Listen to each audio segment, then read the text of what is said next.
Buenos días, soy el docente Manuel Bulnestello. En esta oportunidad, en este curso de legislación laboral en la gestión del talento humano, vamos a comentar en esta sesión la relación laboral. Y empezaremos sobre los derechos humanos laborales. Dentro de los derechos humanos podemos encontrar a los derechos humanos laborales. Canesa Montejo nos explica que son ese conjunto de derechos laborales recogidos en los tratados internacionales de derechos humanos y o consagrados en los textos constitucionales que resultan indispensables para el respeto de la dignidad humana dentro de las relaciones laborales y que aseguran la satisfacción de las necesidades básicas dentro del mundo del trabajo. Trabajo regulado por el derecho del trabajo. El derecho de trabajo no protege a toda forma de prestación de servicios, sino a una manera muy particular de brindar. El tipo de trabajo al cual aquel le otorga su protección es el desempeñado por el ser humano con la finalidad productiva, por cuenta ajena, libre y subordinado. La referencia a que este trabajo tiene una finalidad productiva incide en que quien lo realiza busca una nueva ventaja patrimonial o económica, aun cuando este propósito no sea el único y en la práctica se alcance o no. Laborar por cuenta ajena significa que el trabajo tiene que ser realizado por encargo de otro, el cual paga por la labor y se convierte en propietario de los bienes o servicios producidos. Por trabajo libre se entiende que la prestación del servicio debe originarse en un acuerdo de voluntades, es decir, que haya un libre consentimiento de las partes. Esto implica que tanto la decisión de trabajar, así como la actividad a desempeñar y para quién se origina en una decisión voluntaria. Sobre este tema, nuestra Constitución dispone en su artículo 2, numeral 15, que toda persona tiene derecho a trabajar libremente, con sujeción a la ley, mientras que el artículo 59 menciona que el Estado garantiza la libertad de trabajo. La subordinación implica que la labor del trabajador es dirigida por el empleador. Este rasgo no solamente permite determinar el tipo de trabajo regulado por el derecho, sino que además constituye uno de los elementos esenciales de toda relación de trabajo. Derecho individual, el derecho y relación laboral. La relación laboral constituye la pieza maestra sobre la cual se construye no solamente el derecho de trabajo en su perspectiva individual, sino la totalidad del mismo. De ahí la importancia de determinar en qué supuesto ante ella. Para esto, será necesario tener en cuenta la presencia de los elementos esenciales que permiten verificar la existencia de un vínculo laboral protegido por aquella rama del derecho. Elementos esenciales de la relación laboral. La prestación de servicio, el vínculo de subordinación y la contraprestación remunerativa son tres elementos y si alguno de ellos falta, no hay relación laboral. Desde el punto de vista de nuestra actual normativa, se establece en toda prestación personal de servicios remunerados y subordinados que se presuma la existencia de un contrato de trabajo a tiempo indeterminado. En la nueva Ley Procesal del Trabajo, la sola acreditación de la prestación personal presume la existencia del vínculo laboral. Prestación personal del servicio. Nuestra legislación exige que los servicios, para que sean de naturaleza laboral, deben ser prestados en forma personal y directa, solo por el trabajador como persona natural. No invalida esta condición que el trabajador pueda ser ayudado por familiares directos que dependan de él, siempre que ello sea usual, dada la naturaleza de la. Tampoco se desvirtúa la prestación personal. Si el empleador designa ayudantes para su trabajador, cosa distinta a que un trabajador contrate ayudantes para que colaboren con él o la reemplacen. En este caso, ya no habría prestación personal. Subordinación es aquella situación jurídica en la cual el trabajador presta sus servicios bajo la dirección de su empleador y esta facultad del empleador de dirigir la actividad del trabajador se llama poder de dirección. De esta forma, la subordinación y el poder de dirección son dos expresiones de un mismo fenómeno. El poder de dirección tiene varias manifestaciones. Las principales son dirigir, dictar órdenes necesarias para la ejecución de las mismas, fiscalizar, verificar si el trabajador está cumpliendo las órdenes dadas y sancionar, imponer sanciones disciplinarias dentro de los límites de la razonabilidad si el trabajador incurre en cualquier infracción o incumplimiento de sus obligaciones. Tercer elemento, remuneración. La remuneración se encuentra definida en nuestra legislación como el íntegro de lo que el trabajador recibe por sus servicios, en dinero o en especie, cualquiera sea la forma o denominación que se le dé, siempre que sea de su libre disposición. Como excepción, se menciona expresamente que no genera relación laboral la prestación de servicio de los parientes consanguíneos hasta el segundo grado, abuelos, padres, hijos, nietos y hermanos, para el titular o propietario, persona natural, de un negocio, conduzca este o no el negocio personalmente, salvo pacto en contrario. Tampoco genera relación laboral la prestación de servicios del cónyuge. En esta definición podemos resaltar tres aspectos: el carácter contraprestativo, los bienes que se le paga y la libre disposición. Los dos últimos aspectos se relacionan gracias al carácter contraprestativo. El trabajador que opone a su disposición del empleador su actividad tiene que recibir algo a cambio, una contraprestación que en el derecho laboral se llama remuneración.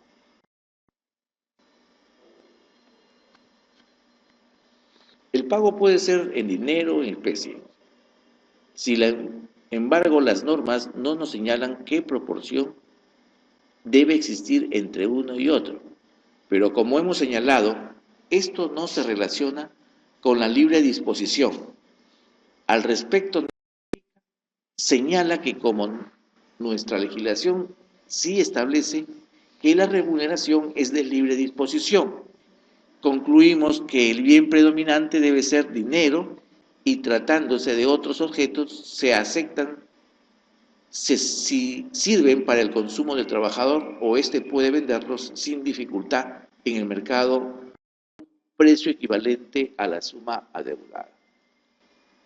Por último, siguiendo con Neves Mujica, la remuneración indispensable para la existencia de un vínculo laboral es la debida y no la efectiva. En otras palabras, si de la configuración de la relación fluye que el deudor de trabajo tiene derecho a percibirla, aun cuando no la obtenga en los hechos, se satisface este requisito. Principios del derecho del trabajo. Los principios informan al ordenamiento jurídico de un país, justifican la existencia de normas, tanto al momento de su producción, interpretación, aplicación, sustitución o cuando se afecten derechos. Neves Mujica señala que creemos que hay acuerdo en que la plasmación de los principios en una norma no es indispensable para tenerlos como aceptados en un ordenamiento. A continuación escribiremos los principios considerados en el título preliminar de la Ley General de Trabajo. 1. Indubio pro reo. Indubio pro operario. Este principio se utiliza cuando hay una aplicable al hecho o hechos. Sin embargo, a pesar de que exista una norma, aquella puede tener varios significados. Ante una norma que tenga varias interpretaciones, se debe elegir aquella que sea la más favorable. Cuando no vaya en contra de la interpretación literal y de la ratio legis de la norma. El punto de vista de nuestra Constitución, el indubio pro operario, se debe aplicar luego de haber agotado los demás métodos interpretativos que propone la teoría general del derecho. Por ejemplo, el método literal, el lógico, el sistemático. El artículo 26, numeral 3 de la Constitución y en la ley procesal del título preliminar verifican ello. 2. Igualdad ante la ley.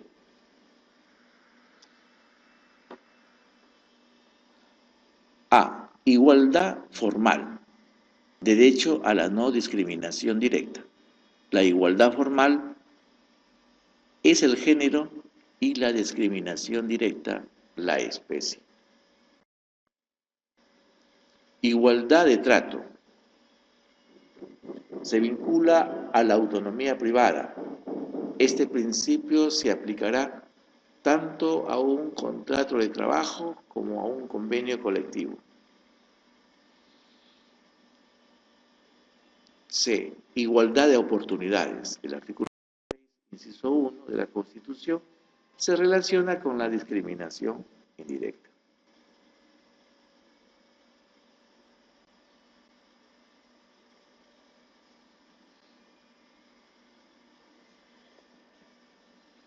Primacía de la realidad. Otro principio. Se fundamenta en otorgarle el privilegio a lo que sucede en la realidad en vez de las manifestaciones de voluntad formales de las partes. Se aplicará en los casos en que se quiera eludir los beneficios que le corresponden a los trabajadores por tener tal condición o cuando se quiera otorgarles derechos indebidamente. Por ejemplo, incorporar a una persona en planillas sin que labore, para obtener pensión de jubilación, por ejemplo. Fomento por parte del Estado de la economía colectiva. Se define como aquella facultad de tanto los trabajadores como los empleadores de negociar y regular de manera consensual los beneficios y derechos dentro de un ámbito específico. Vamos a entrar a ver el contrato de trabajo. El contrato de trabajo. Nuestra legislación laboral mantiene como regla general la celebración de los contratos de trabajo por tiempo indeterminado. Sin embargo, permite pactar contratos a plazo fijo o denominados también contratos sujetos a modalidad.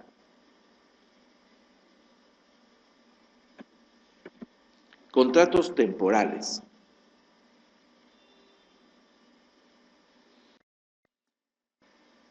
Tenemos unos subcontratos por inicio de nueva actividad. Es aquel celebrado entre un empleador y un trabajador para satisfacer las necesidades originadas por el inicio de una nueva actividad empresarial. Se entiende por nueva actividad tanto el inicio de la actividad productiva como la posterior instalación o apertura de nuevos establecimientos. o el incremento de las actividades ya existentes de la misma empresa, por necesidades de mercado. Se celebran para atender incrementos de la producción originados por la demanda del mercado. Deberá constar la causa objetiva que justifique la contratación temporal. Por reconversión empresarial, celebrado en virtud a la sustitución, ampliación o modificación de las actividades desarrolladas en la empresa. Toda variación de carácter tecnológico en las maquinarias, equipos, sistemas. Ahora bien, contratos de naturaleza accidental. A. Contratos ocasional. Contrato ocasional. Es aquel que se celebra con el objeto de atender necesidades transitorias distintas a la actividad habitual del centro de trabajo. Contrato de suplencia es el celebrado con la finalidad que éste sustituya a un trabajador estable cuyo vínculo laboral se ha suspendido por alguna causa justificada prevista en los dispositivos legales y convencionales. Contrato de emergencia.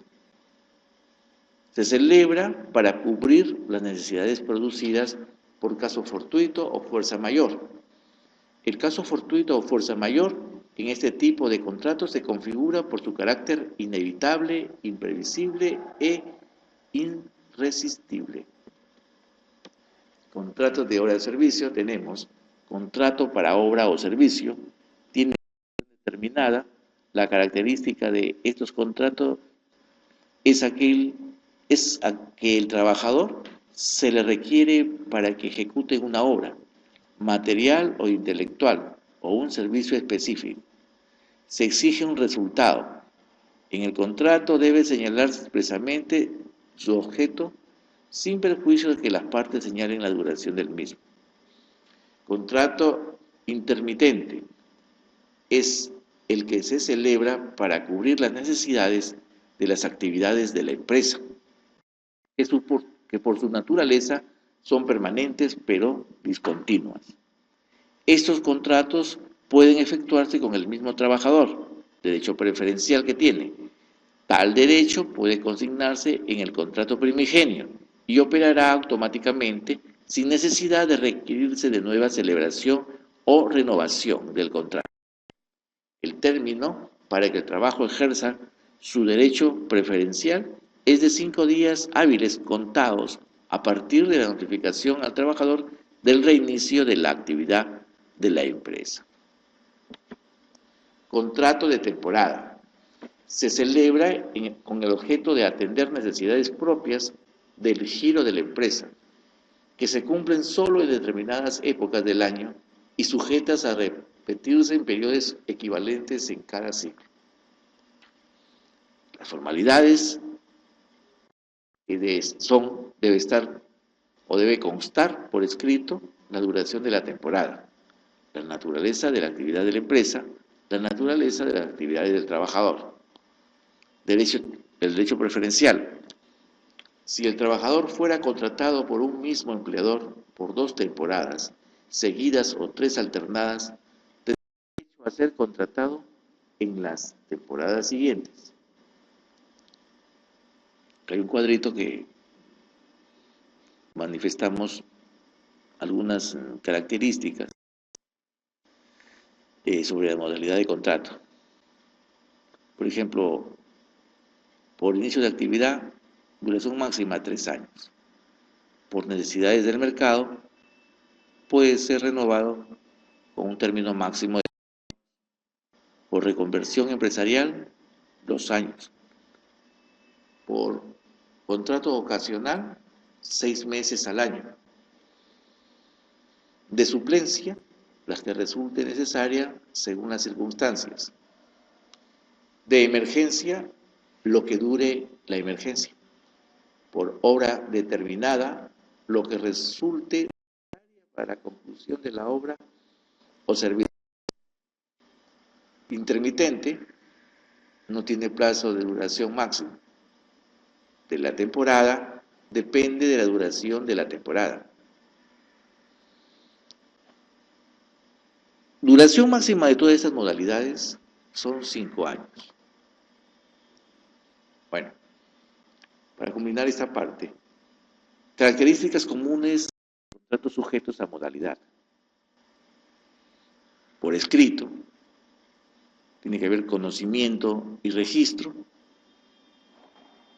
¿no?, de la zona de trabajo y de copia al trabajador. Por escrito, los contratos de trabajo deberán constar por escrito y por triplicado, consignándose su duración, las causas motivas de la contratación y demás condiciones de la relación laboral, y cláusulas especiales según el tipo de contrato. Conocimiento y registro. Una copia de los contratos será presentada a la zona de trabajo dentro de los 15 días naturales de su celebración. La entrega de copia al trabajador. El empleador deberá entregar copia del contrato dentro de los 3 días hábiles contados a partir de la presentación en las oficinas de la zona de trabajo de la jurisdicción.